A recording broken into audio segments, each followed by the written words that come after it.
30. Okay, first of all, Matt Liggett, we can get rid of this, right? For me at least. You guys need to keep it on so I remember who you are. 30 years.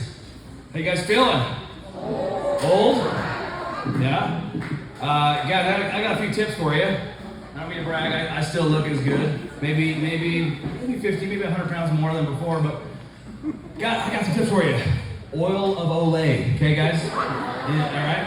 And that's, the guys, it's called Just for Men, okay? Nobody will know, okay? All right, it's all good. Well, you might need Rogaine, I don't know. But anyway. It's been 30 years, a lot of changes though, right? Anybody got some kids of driving age? Of driving age, I mean like 25, right?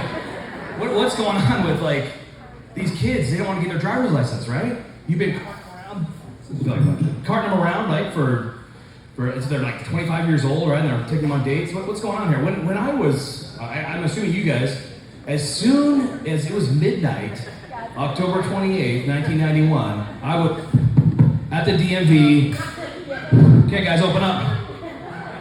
It's time. This is my God-given right as an American. Proud to be an American, not going to get my license when I'm 16, right? I was so excited to go. Anyway, I don't know what's going on with kids now. I can't help you there.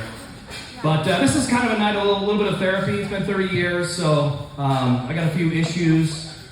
Tried to get offended. It's going to be okay, right? This is more like me working some things out. So it's not about you. This is about me. Okay, so just calm down. Yeah, I don't know. Speaking of driver's license, who here has an electric vehicle because they can't handle the gas prices? One person? Okay, this is good. One person with an electric vehicle.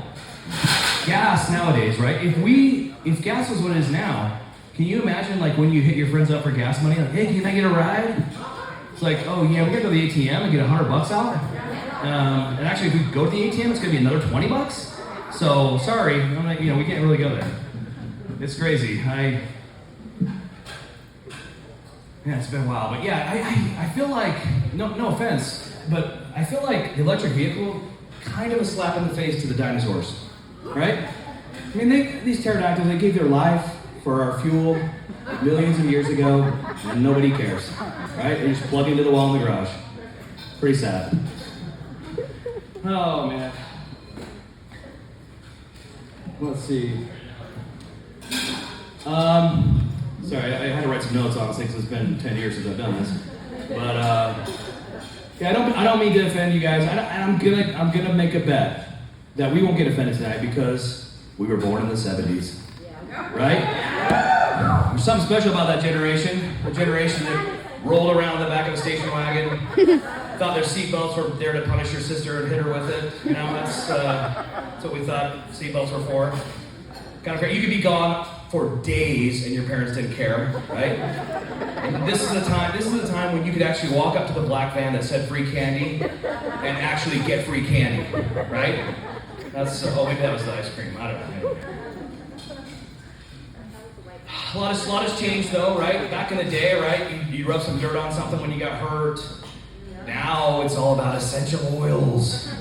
Oh, I got an oil for that, right? Have you seen this? This is like the new snake oil salesman, right? An oil, essential oils. The only essential oil, as far as I'm concerned, is Pennzoil 5W30, right? That's the only essential oil to me. I drop a few drops in my diffuser and my little Oliver's croup is gone, right? It's amazing, so. Yeah, the medical field has changed. I don't know if you guys know this. CBD, THC, that kind of, that whole world has kind of flipped a little bit since we were in high school. Maybe some of you guys were self-medicating back then, I don't know, but I do think it's kind of weird that we pretend that stuff's medicine now. Like, this is medicine.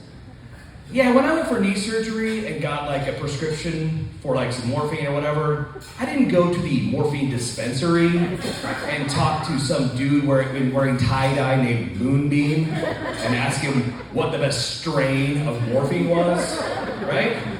And he's like, oh man, knee, huh? Snoop Dogg has this amazing strain of morphine that you should try, man. it'll just chill you. I mean, that just doesn't happen, right? That's why I feel like it's a little sneaky there, guys, on this whole THC thing. I don't know if it's quite, quite to the medication field on that one, yeah, but. Oh, man. I got a question for you guys. Do Subarus now come with a 50-pack of bumper stickers? Is that just part of the package, right? From like every single city, country or state park or whatever. What is going on there? You can't even see on the back of the car. And I feel like bumper stickers, they're a little aggressive now, right? Things have changed a little bit. I feel like it's like, if you can read this, I'm gonna kill your dog. You're too close, right? Like calm it down. I feel like they should say things a little nicer, right? Like, if you can read this, I have a renewed sense of belief in the education system. Good job. Yeah, and I still, what's funny is actually making a comeback. I don't know if you guys have seen this, the baby on board stickers. Have you guys seen this? Does anybody want to admit that they have a baby on board sticker right now? No, okay, good. We'll do like this then. Baby on board. I don't know that I understand this because first of all, being in a car is not being on board, right? You're on board a plane, on board a train, right? On board a boat. You're not on board your van, right? Ladies and gentlemen, we're about to take you to school. Please buckle your seatbelts. We'll arrive safely after we make a quick stop at McDonald's because your pilot is quite hungry. Right? You're not on board the minivan. So that's the first issue I have. Second issue I have is what does it really indicate to me as the driver behind them? Like I'm having a bad day and I just want to bash the hell out of the car in front of me. But then I see, there's a baby on board.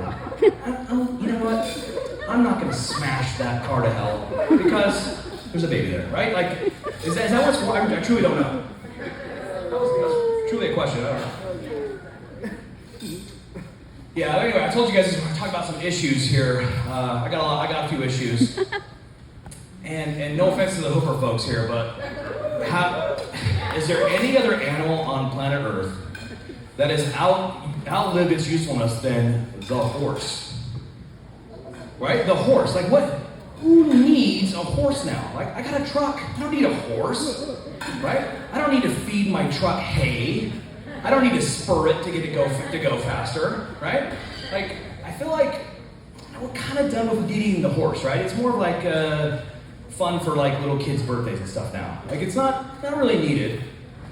And here's how I can prove it. Okay? Hello, there we go, okay. What's the biggest scam in the history of scams?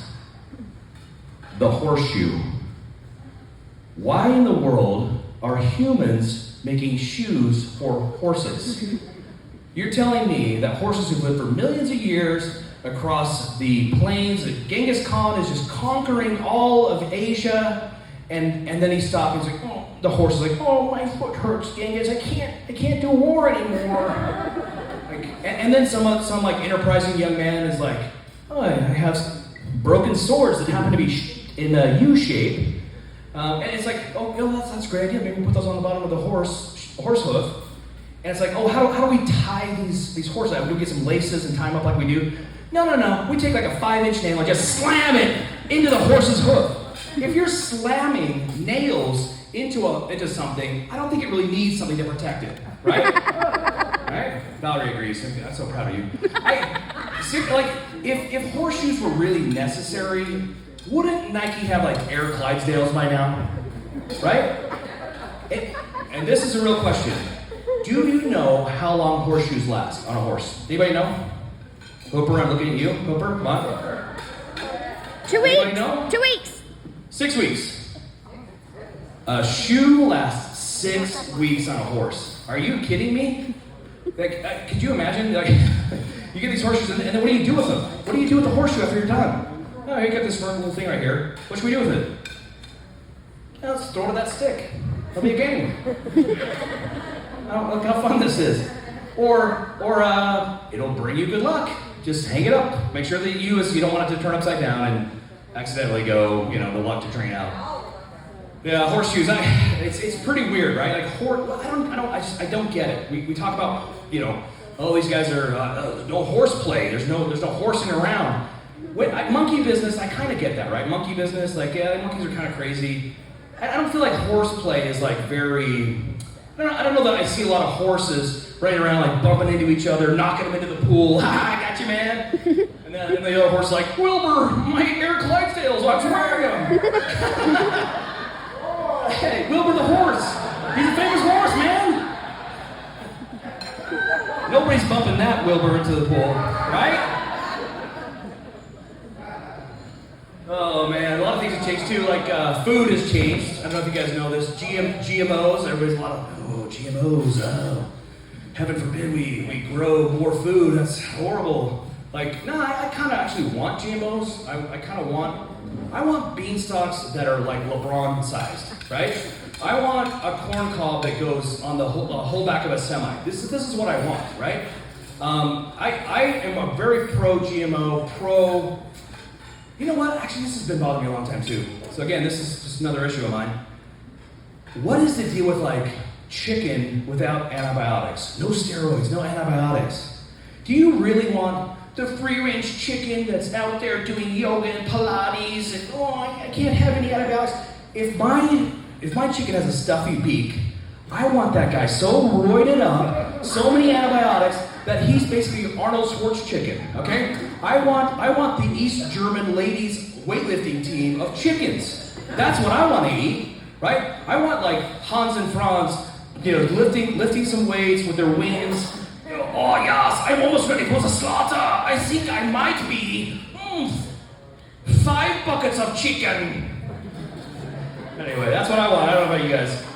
Hey, appreciate it, guys. Thanks for letting me take a few minutes of your time.